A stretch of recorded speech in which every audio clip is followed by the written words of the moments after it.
Iron lady Indira Gandhi की मृत्यु 31 अक्टूबर 1984 को हुई थी।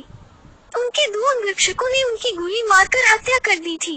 पिछले दिन ही भुवनेश्वर में एक सार्वजनिक रैली में कहे गए उनके शब्द भविष्य सूचक बन गए थे। इंदिरा गांधी अपने सूचना सलाहकार एच.वाई. शारदा प्रसाद द्वारा तैयार भाषण पढ़ रही थी। कुछ क्षणों के लिए लिखित पटकथा को रद्दी करते हुए इंदिरा गांधी ने अपने जीवन के हिंसक अंत की संभावना के बारे में बात की। भारत की आयरन लेडी इंदिरा गांधी की मृत्यु 31 अक्टूबर 1984 को हुई थी। उनके दो अंगरक्षकों ने उनकी गोली मारकर हत्या कर दी थी। पिछले दिन ही भुवनेश्वर में एक सार्वजनिक रैली में कहे गए उनके शब्द भविष्य सूचक बन गए थे। इंदिरा गांधी अपने सूचना सलाहकार एच.वाई. शारदा प्रसाद द्वारा तैयार भाषण पढ़ रही थी। कुछ क्षणों के लिए लिखित पटकथा को रद्दी करते हुए इंदिरा गांधी ने अपने जीवन के हिंसक अंत की संभावना के बारे में बात की। उन्होंने कहा, मैं आज यहाँ हूँ, हो सकता है कल यहाँ नहीं रहूँ। कोई नहीं जानता कि मुझे गोली मारने की कितनी कोशिशें की गई। मुझे परवाह नहीं कि मैं जीऊं या मर जाऊं। मैंने एक लंबा जीवन जिया है और मुझे गर्व है कि मैंने अपना पूरा जीवन अपने लोगों की सेवा में बिताया है।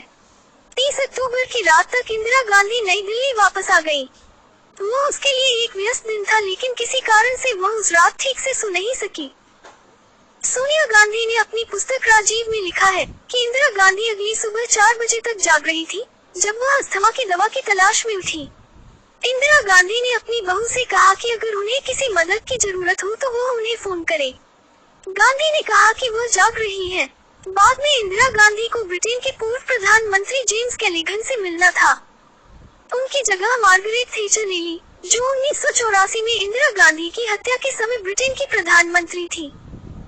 शाम को इंदिरा गांधी को महारानी एलिजाबेथ द्वितीय की इकलौती बेटी ब्रिटिश राजकुमारी एनी के लिए रात्रिभोज का आयोजन करना था। इंदिरा गांधी सुबह 7:30 बजे तक पीटर उस्तिनोव के साथ इंटरव्यू के लिए तैयार थी। नाश्ते में उसने टोस्ट, संतरे का जूस, अंडे और कुछ अनाज लिए। डॉक्यूमेंट्री शूट के लिए उन्होंने काले बॉर्डर वाली भगवा साड़ी पहनी हुई थी। उन्होंने शूट के लिए मेकअप लगाया था। नाश्ता खत्म करने के बाद डॉक्टर के.पी. माथुर एक सफदरजंग रोड स्थित अपने आवास पर पहुंचे।